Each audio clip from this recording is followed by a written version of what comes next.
Welcome to Earthwork Echoes, where forgotten craftsmanship finds its voice again. Before modern siding existed, rural builders solved a brutal problem using nothing but what the land gave them. By the end of this, an entire wall will be weatherproofed with just clay, straw, and bare hands. But here's the catch: one careless layer, and months of work wash away in the first hard rain.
The house we're looking at dates back centuries. You can see where the original infill panels have crumbled, beaten down by decades of storms hammering this exposed side.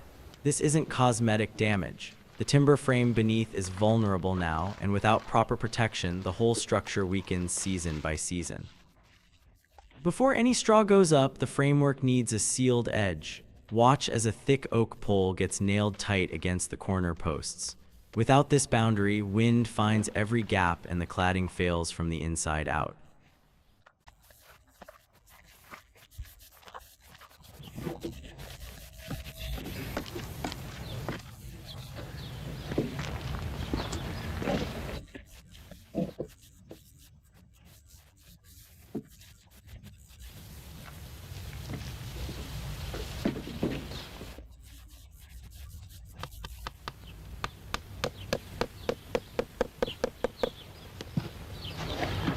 Tego się.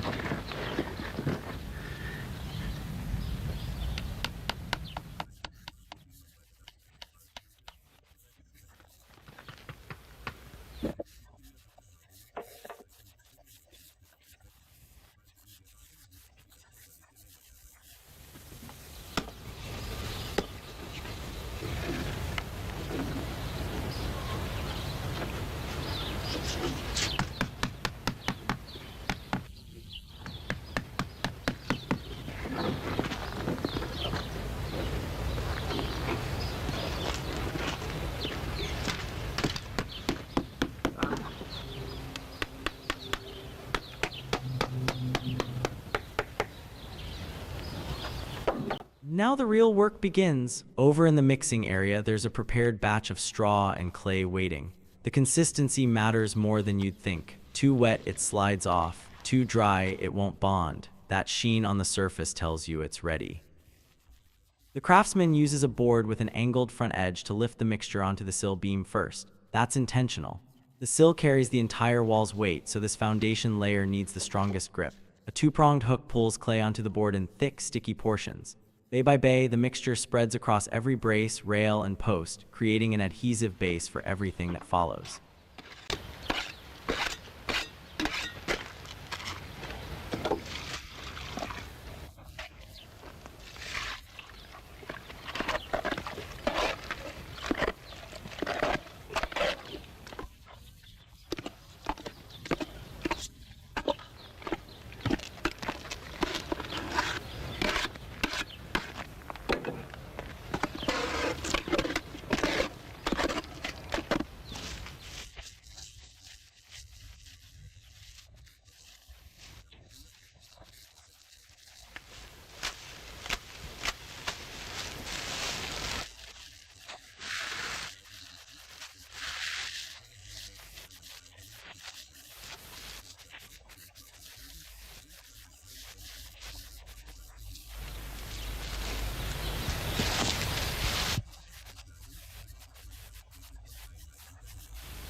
Here comes the framework for grip. Thin hazel rods get nailed across the beams in a lattice pattern. These aren't decoration, they're anchors. When the next clay layer goes on, it squeezes through these gaps and locks around them. Miss this step and nothing holds properly. Now a second clay layer builds up, matching the thickness of those nailed rods. The surface looks uniform, but underneath there's structure everywhere, wood gripping clay gripping wood.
This particular wall faces the worst weather the region delivers. Locals call it the driving rain side. Storms don't just wet this surface, they pound it sideways with force that would strip modern paint clean off. The straw covering has to handle all of it. The straw selection is just as precise as everything else. Only long rye stalks work for wall cladding. Watch the combing process. Each bundle gets dragged across iron tines that catch bent pieces, leaving only straight, clean stalks behind. Tapping against the ground aligns every cut end perfectly even. Modern harvesting killed this tradition. Combine harvesters chop stalks too short, making long straw nearly impossible to source. The museum grows its own now using old methods, supplemented by farms still running antique reaper binders.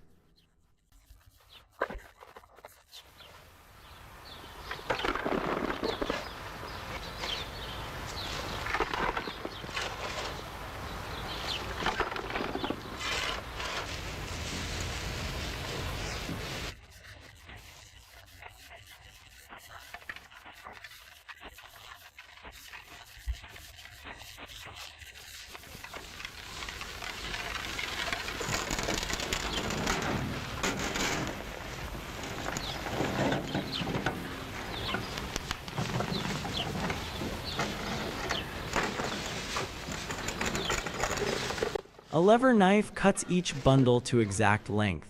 The bottom row needs sections precisely 15 centimeters, short enough to sit properly on the stone foundation. Now the covering begins. The craftsman takes a loose handful, dips just the stalk ends into thick clay slurry, spreads it across the wall, and presses firmly. Too light and it falls. Too heavy and clay squeezes out entirely. Those uncoated ends resting on the foundation form a drip edge where rainwater runs off instead of soaking upward.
Layer by layer, the first course builds from corner towards center. A narrow smoothing board presses straw deep into the soft plaster, locking it before the clay sets. The second layer uses longer stalks, 20 centimeters now, overlapping the first course to create a rain-tight barrier. Water hits the outer layer, runs down, hits the overlap, redirects outward. Each layer sheds onto the one below. If you appreciate watching real skill passed down through centuries, you'll want to see how this finishes. The clay itself traditionally came from communal village pits where farmers worked together during autumn. They'd leave material exposed through winter, freezing and thawing broke it down for proper workability come spring. The museum opened a dedicated extraction site for this project, hauling small batches by wheelbarrow as needed. Traditional builders added unexpected materials, ox blood for binding, pig bristles for reinforcement. They kept what worked across generations. Before cement took over, clay served almost every construction need. It filled timber bays, finished walls, became thrashing floors, even formed chimney bricks. Mixing was done barefoot so workers could feel hidden stones while kneading.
The wall shows serious progress now. Wooden scaffolding reaches upper sections where final courses will go. Same technique repeated with patience. Small handfuls, clay-dipped ends, pressed firmly, smoothed at top. Look at the texture emerging, dense, layered, each course overlapping the one below. The pattern resembles plumage, which is exactly why some regions called this feathering. Like bird feathers shedding rain, each layer redirects water downward and away. The gable wall nears completion. Days of careful work, layer upon layer. When finished, this covering will defend against cold and moisture just as effectively as the neighboring house, where identical treatment has held strong for nearly 20 years. The final handfuls press into place. The last smoothing board passes, and an entire wall now wears armor made from nothing but earth and field. In a world that machines everything, places like this preserve not just buildings, but the understanding of how they came to exist. Hands remembering what hands once knew. Thanks for watching. If craftsmanship like this keeps you coming back, hit subscribe. We've got more forgotten techniques ready to share.